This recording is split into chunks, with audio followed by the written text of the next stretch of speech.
حلقاتنا مع دكتور وليد عبد الرازق. هكلمكم النهاردة عن الخدمات اللي احنا بنقدمها في العيادة والخاصة بالجراحة العامة وجراحة الأورام. دول التخصصين الرئيسيين اللي احنا بنغطيهم هنا في العيادة. بالنسبة لجراحة الأورام وده التخصص الرئيسي، فاحنا بنتكلم في جراحات الرأس والرقبة، بما فيها جراحات الغدد اللعابية والغدد النكفية والغدة الدرقية وأورام اللسان.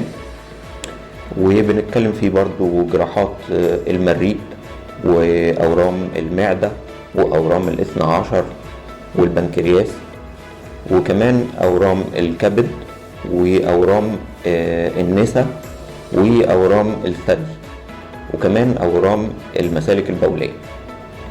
وبالنسبة لتخصص الجراحة العامة فإحنا بنقدم كل الخدمات اللي متاحة، زي مثلا بالنسبة للجراحات الكبرى زي جراحة الفك، المرارة سواء جراحة أو بالمنظار، جراحة الزايدة الدودية، جراحة الفك المختنق، وجراحة استئصال الطحال، وكل الجراحات البسيطة زي مثلا الأكياس الدهنية، زي مثلا الخراج.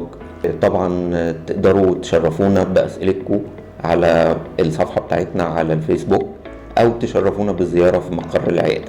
وأهلا وسهلا بكم.